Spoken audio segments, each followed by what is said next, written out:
Well, hey there, it's Elke, and welcome back to another episode of the Creative and Ambitious Entrepreneur Podcast. Again, today I'm flying solo. Jen is not feeling well. She has terrible allergies, and this allergy season is supposed to be the worst ever for a long time. So, my apologies to having her not be part of this. But here we go. We're going to discuss an incredibly important topic that we get asked all the time. And the topic is, how many products do you need in order to make sales on a Zazzle platform? And I'm going to go dive deep into that. I'm sure you're interested in finding out what is that magical number that you need in order to finally make those sales on the Zazzle platform. And I think that you'll be surprised at my answer. So, can you wait? No, not at all. So, let's get started.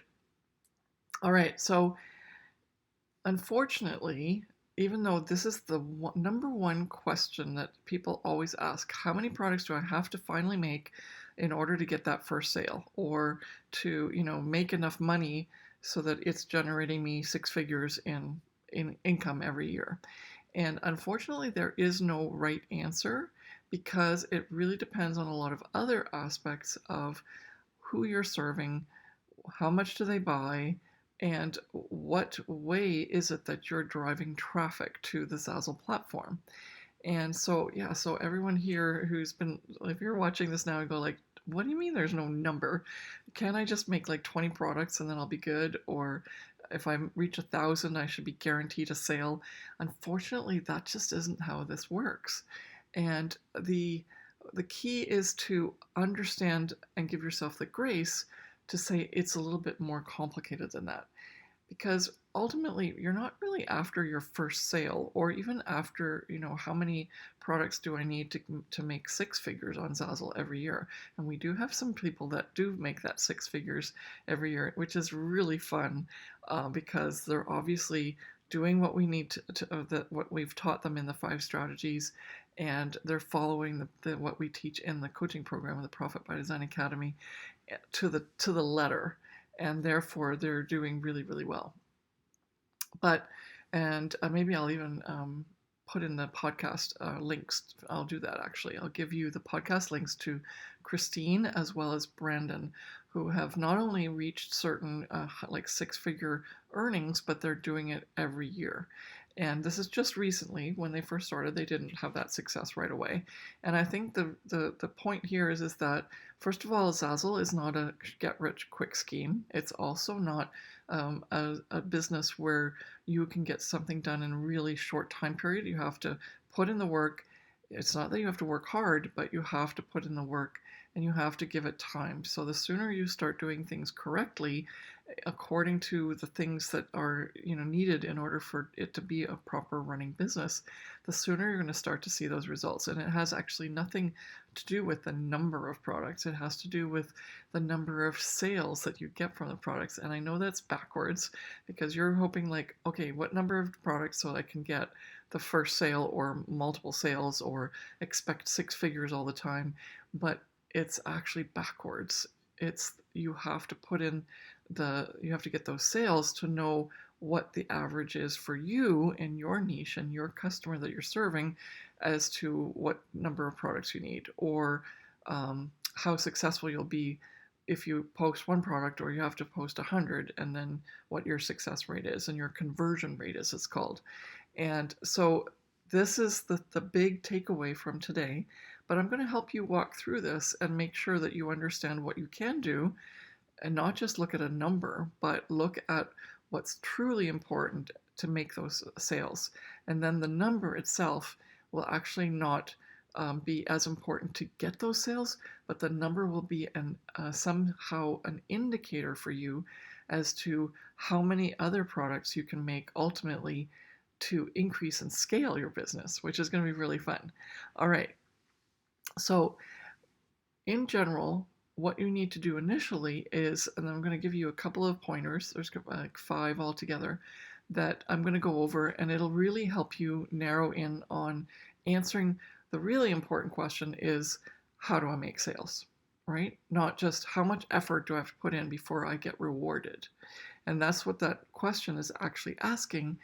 And you're almost like limiting yourself when you do that. If you ask that question and you're expecting something after posting a certain number of products, it doesn't make sense, right? The idea here is that what are those products? If it's just a number, what if you posted 100 of the same design? Then you have one chance, one design, and even though it's on 100 products, it's really not going to give you as much leverage as if you did 100 intentional products like we do when I show you this in our Profit by Design Academy, where we have a monthly 100 intentional products, and I teach you exactly what to break that down into so that you can target specific things and get the most out of it for trying new things, keep leveraging what's working, stop doing what's not working, and all the rest of that.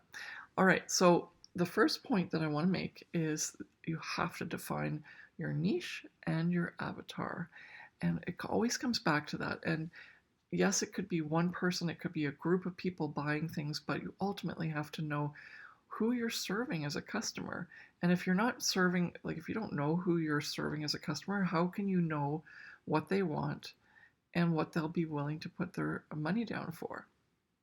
So if I now said, I'm just like, I love my paintings, for example, which sometimes I show that in our podcasts and not, but there's a whole bunch of styles that I have, and maybe, I want to sell my paintings as prints on the Zazzle platform. Well, I have to know my customer. Is that customer interested in really bold red, orange, blue, primary colored abstract paintings of landscapes of the Algonquin, which is like an area up north in our wonderful province of Ontario, where I live in Canada, and it's what people even like travel to for because it's so unique and different. Um, or is the Zazzle population, who actually is mostly Americans who are shopping, even going to know what Algonquin is? Right? And so I have to know my avatar, and I have to know the volume of people that are willing to even understand what my artwork's all about, let alone buy it on a canvas. Because then the next thing I have to do is think about what my customer shops and wants to buy it on, right? Maybe they don't just want to buy it on a canvas. Maybe they don't have room on their walls, and maybe they actually want to buy something that's because they love the artwork. Maybe they can't afford the artwork or the like the canvas, or they don't have the room, and so they prefer it on a cell phone case or a mug, and or a notepad or something like that. And because if I dive in and find out what that customer really wants through market research and what I can see on the Zazzle marketplace in terms of what gets sold for artwork, then I can be much more clear as to what numbers of products and what type of products I have to make in order to capture that customer. So the idea here is that if you need help with defining your customer avatar, we do that. We help you. We coach you. We actually read through your customer avatar description. We tell you what to write down, how detailed to get, and also how to define your niche. And that all happens in the Profit by Design Academy. It's way too much for over here. We just want to get the points down in terms of what it is that needs to happen in order for you to make those sales, despite the fact that you were just looking for a number. Okay, then the second thing is that you have to do the research to see if your customer even shops on Zazzle. And people forget that. They go like, I have these great ideas. This is what I'm going to do. And this artwork sells at, galleries, or my surface patterns are just awesome. They sell so much on Spoonflower. Maybe they aren't the same, like the customer that's shopping on Zazzle maybe doesn't actually want that, right? So in that case, obviously you either have to drive traffic to it from external sources and bring people to your store, or and less rely less for example on the Zazzle marketplace to actually get those sales. It doesn't mean you can't sell those, but then you have to have a different strategy in terms of how you run your business and you get those sales to manifest. And then the third thing is if you are not good at driving traffic and you also maybe don't have a like a demand, then what is it that you need to do to deliver on what actually the customer wants that is on the Zazzle platform, right? So, and that's one of the things where we talk about letting go of artist ego. If you love your artwork and you can drive traffic to it, for example, or your photography or your quilting patterns, or your love for fishing with and watercolor, and that you're doing these beautiful watercolors that all relate to people who love fishing, which we've had a client like that who did that and was really struggling initially, but once we helped her realize that she needed to drive traffic rather than it having been on the Zazzle marketplace, and she had to make it interesting and talk the Zazzle speak in terms of the customer that comes to Zazzle, and make it less technical rather than and more general. Then all of a sudden she started getting traction and her sales increased, obviously, which is really awesome. But the key here is deliver on what the Zazzle customer is coming to the platform for, or if you can't and you want to deliver something unique and different, which is actually also what the Zazzle customer wants, then you have to either speak their language in terms of how they would find it, and that's talking about SEO and adding the right titles and tags to your products so that people can understand it in their speak. So like if you were focusing on all the different varieties of flowers and you literally gave the name of the scientific name of each species of flowers, and that was how you presented it in the marketplace with the title and in the tags, most people don't know that. But if they want yellow flowers with lots of petals, then that's a different way of targeting that customer, right? So you have to know that the customer would still want to buy a yellow flower, but then speak their language and make sure that you deliver on what the customer wants and also what products they want it on, right? So if you have something that you love as a painting or a photograph or a surface pattern, and then all you do is what I call slapping it on some other products because you're hoping something will sell, unfortunately that's not going to work. Maybe they would love it, but only if it has a monogram on it, or only if they could add their name of their child to it because it's going to be a plaque for their kids' room, or they just got married and this is the theme of the flowers that they had at their wedding, and they just really resonate with this, but they want a nice guest book or a memory book or a binder to keep their photographs in from the wedding, anything like that. Then all of a sudden you've got that connection. And then rather than just having a number of products that you've churned out with a design on it that you think is gorgeous, and other people maybe think is gorgeous in like the physical world, then you instead are targeting that customer in a way through titles, tags, which is SEO, which is search engine optimization, and also in the actual design itself, to allow that customer to go like, wow, this is awesome. And they may not even be buying it specifically because it was your artwork. They may just be buying it because it's a really beautiful sunset that you painted. And they don't even know who the artist is, but they love it. And then they get to know you as an artist, and then you can drive more traffic to that particular population because they are starting to know you as an artist, even though initially they didn't. And I think this is one of the things that's so key as to how we became successful, Jennifer and I, because we realized that we hit these roadblocks as well because we weren't actually connecting with the customer in a way, and this is the hard part because on Zazzle you can't actually talk to the customer and you can't interact with the customer. And so we had to figure it out the hard way of just trying different things. But now that we have tried, the things that work are the things where we've put ourselves in the shoes of the customer and taken what we have to offer and modified it or helped communicate better that this is what we have to offer. And the modification would come in how you put the design on the product that's the blank that Zazzle starts out with and that we get to put all our wonderful designs on. And how would we use that image or the elements or the text or the font or the photo in a way that resonates with the customer and helps serve them so that they can actually use the product the way they want to use it. So this is really, really key to your success on a Zazzle platform and is irrespective of numbers. So the numbers afterwards are much more important, because once you get that one product that sells really well on that with that one design on it, then you can very strategically decide, okay, so what else could this be transferred to? But because you've already done the research and you understand your customer, it's going to be very easy for you to know which ones to do and which ones to not do. And that's called being smart rather than working hard. You're working in a smart way, because then you don't actually have to work that hard. You just need to put the products on very specific, or sorry, the design on very specific products, and that allows you to get the most return for your work. So actually, you're going to end up getting more profit from having actually less products out there, but more targeted, specific for use and for your audience and your customer. Isn't that exciting? All right. So one of the things I wanted to also bring in is, how do you create demand in non-traditional ways, for example? Because the one thing that you can do as anyone here, like anyone of you watching, can actually take any design and put it up and see what happens, right?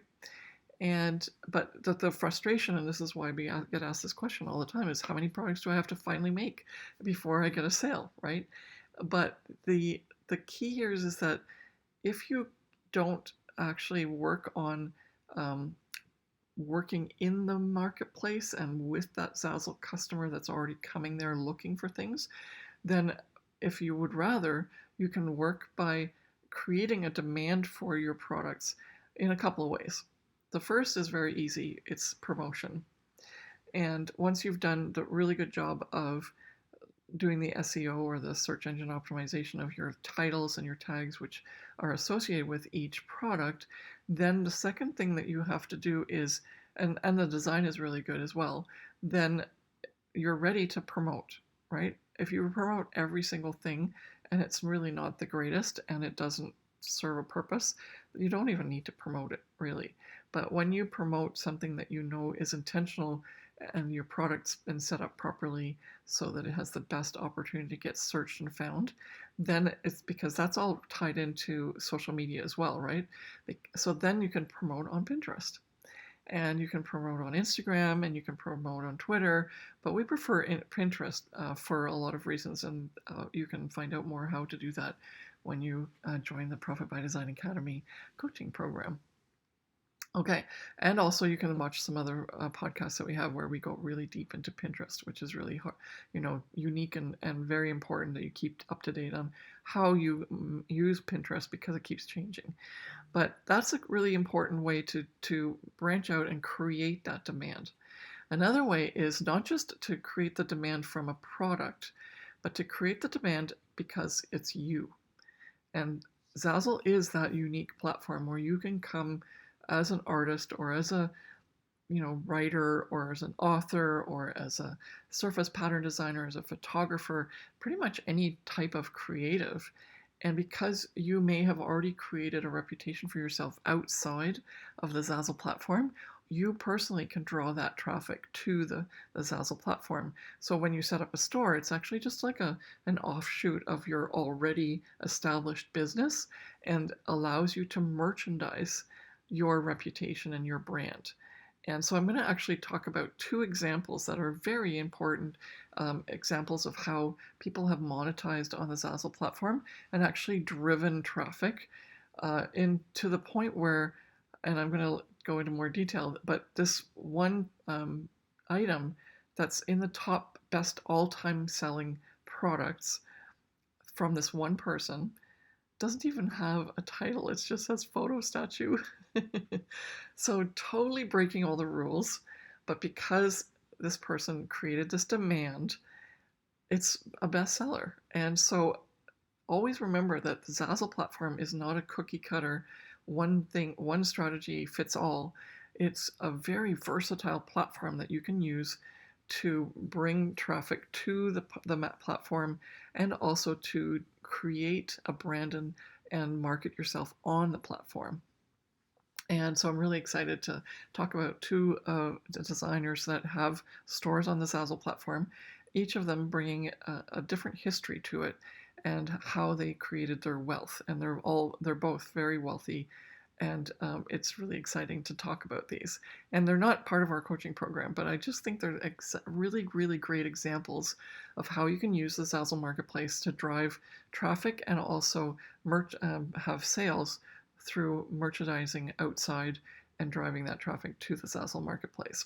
And of course, then when it started to sell on the Zazzle Marketplace, they created more interest and traffic, even because it was just selling on on the Zazzle Marketplace. So it's exciting. It just snowballs.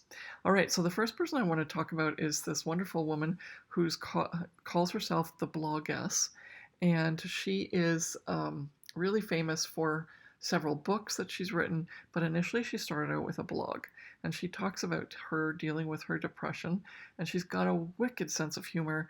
And I've just like laughed in some of her posts that she's made. And she's obviously attracted the attention of many, many other people. And her blog actually was super successful. And then she took her blog posts and she wrote her first book. And she's ultimately had many more books after that.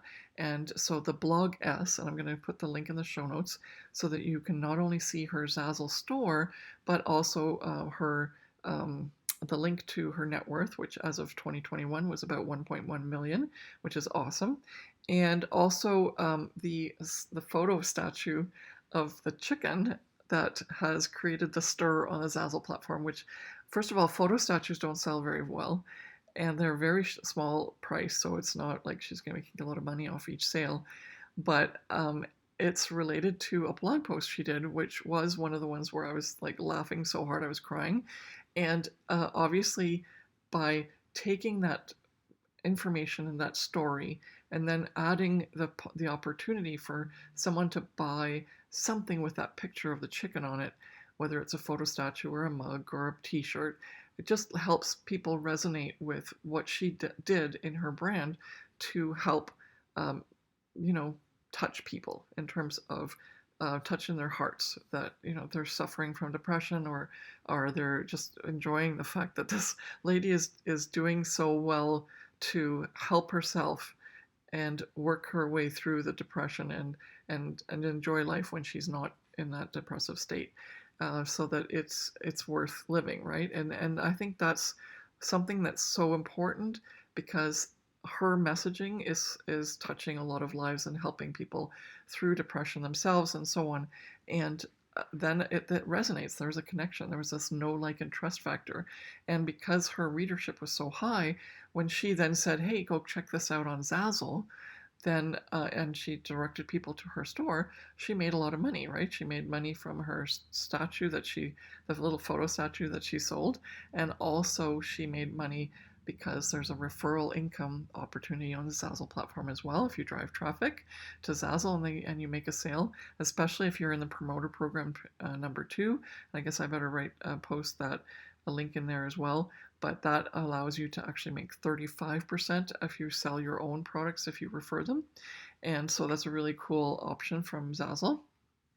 And yeah, so all of this is not because she started a Zazzle store, but she had a blog and she wanted to merchandise it.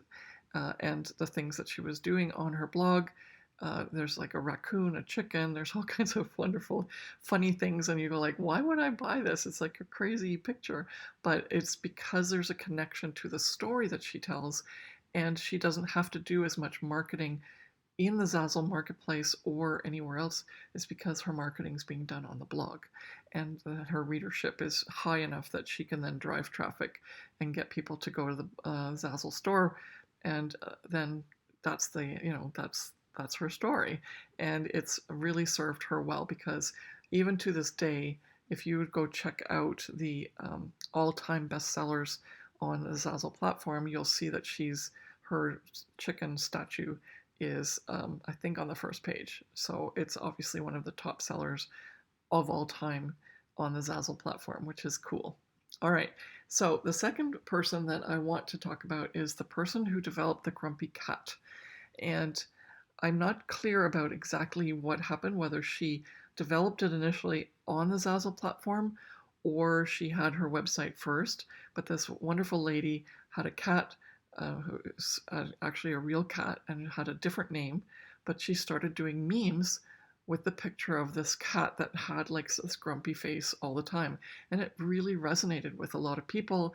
A lot of people laughed. People actually have said that they've been cured of cancer because they made like the grumpy cat memes made them laugh so much. And they swear to God that that's the reason, because they, used laughter as a way to help them overcome their cancer.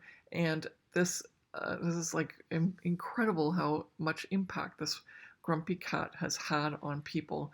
And the lady had a grumpy cat store and still does on the Zazzle marketplace. And I've got that link in the show notes as well. And according to the 2018, that's all I can find. I don't know.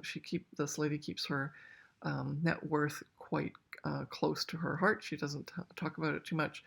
But in 2018, we've got a link here for you to look at and read a little bit more about it. But according to Pet Rich List, the grumpy cat is the second richest pet in the world, and just trailing behind the German Shepherd Gunther the fourth. And it lists that the grumpy cat's net worth is somewhere around $99 million. Oh my gosh. So, hello. Yes. And if I don't know exactly, like I said, it could be that she also had the website and was elsewhere, but I remember when the Grumpy Cats first came onto the Zazzle marketplace, and it was so much fun, and everyone is just hilariously laughing, and there were so many sales because the products were always on the top bestsellers, and so it's wonderful how a picture of a cat, by adding value of funny memes and text, can change people's lives, make them laugh, and like you're serving that customer by giving them a happy existence, right? By laughing. And so that's a way for a person to take something and drive traffic to their Zazzle store. And even if this lady started in the Zazzle marketplace, she brought something so unique and different to the marketplace that it ultimately created quite a sensation. And I think also, if I don't, there's also a couple of things that happened. It ended up giving her a ton of merchandise opportunities, not just on the Zazzle marketplace, but also sponsorship and media appearances and in film. And then there was even a lawsuit because some coffee company wanted to use it and didn't get their permission. And the lady won the lawsuit and got over $700,000 as a payout. So who knows what your Zazzle journey will be like in terms of your success on Zazzle. But honestly, the way that you can make a difference on the Zazzle platform is not just by what number of products you put up out there. It's the quality of the products, the customers that you target, the service that you give to those customers based on what you deliver on those products as designs. And just get involved. Be part of the buying experience. Be part of knowing what that customer wants and delivering on it. And even though you might think, oh, well, but maybe they don't want my, artwork, or they don't want my photography, but hey, someone took a picture of a cat that they liked because it had a funny, grumpy face, and the rest is history. So yeah, that's all I can say. Or someone who's, cracking themselves up laughing because they found a chicken that was like I don't know, very large statue, metal statue, and this is the blogess, that they went shopping with their friend. They found this really crazy, silly statue in a garden center, and they brought it home, and they thought it would be really funny to put it in the front of their door and ring the doorbell, and the husband would open it up, and they were just laughing themselves silly that he would open it up to this chicken, and of course they played around with it and did a whole bunch of other stuff for fun and laughs. And that story resonated with me. It resonated with obviously a lot of other people. And for her, as the bloggess, to start thinking, I'm going to make this a photo statue on Zazzle and put it on a mug because there's so many people who love that story. That's unique merchandising. And that's what I want from you to understand, that Zazzle is this incredibly infinite opportunity for you to have fun with your merchandising and have fun finding ways to serve your customer in ways that people don't actually even expect. and it can lead to some incredible success stories, and I hope you become one of them. So thank you so much for listening to this podcast. I'm going to review quickly to make sure that you understand the points that I covered today, and then we'll say goodbye. So first of all, the answer to your question as to whether or not, like, how many products do you have to have on the Zazzle marketplace before you start making sales, the answer is there is no answer. There's no specific number, and it depends very much on who your customer is and what they want and what niche you're serving. And then you have to do your research to make sure that if you are even, you've made those decisions to know what you think you know as the customer on the Zazzle marketplace, you have to ask yourself, is this actually a customer that's on the Zazzle marketplace? And if it is, then how do they search for that product that you're offering? And if you don't have your titles and tags properly set up, or you're not describing it very well, or even creating the use that would actually be very useful to the customer, then on, like, whether it's on a product or the way you design the elements that you add to the design so that the customer can use it in a way that they want to, then unfortunately, even by defining your avatar, you're not actually delivering on something that a customer would purchase. So you have to go to that second level. And then the next thing is if you are planning on, like, you don't have a big following or anything, then you're dealing with the Zazzle marketplace. So let's make sure that you, first of all, either work within that Zazzle marketplace and really lock it in as to what that customer wants that's coming to Zazzle, or you are deriving traffic through some other means that's social media like Pinterest to make sure that people just do get a chance to see your products. And then once they see them, they're going to love them. And then if you already have a reputation, whether that's like a fine artist or, you're known in your niche, whether that's quilting or stitching or knitting or pattern designs or amazing abstract art or photography or like anything, it doesn't have to even be abstract art. But if you're already known and you have a following outside of the Zazzle marketplace, the merchandising opportunities are endless. As you can see, even when it's just a blogger, and I'm just saying just a blogger, not even a creative that's got anything. She's just took a picture of this big metal statue and put it on a cup. And I don't even think it's really clear. It might be quite blurry, but it's okay. It's not that. In that case, all those other rules go out the window because she has already created, the bloggess has created that demand for it. And it doesn't matter that it's not as great a quality. It's more that it keeps reminding people of something that was hilarious. And so things like that allow you to rethink how you work on the Zazzle platform. And then the grumpy cat example, and as I said, I really apologize, but I don't know if she initially started on Zazzle or has had more than just Zazzle going at the beginning. But I personally saw her rise in the Zazzle platform, and it was so much fun to see all those memes, and then to hear that she'd been doing better with other things and got film and like media appearances and so on. It's so fun. And so that could be you. There's been so many of our coaching clients in the Profit by Design Academy that have had people at like movie studios and TV show studios mail them and say, could they use their product in like a scene, and that maybe they don't get paid for it, but maybe they do.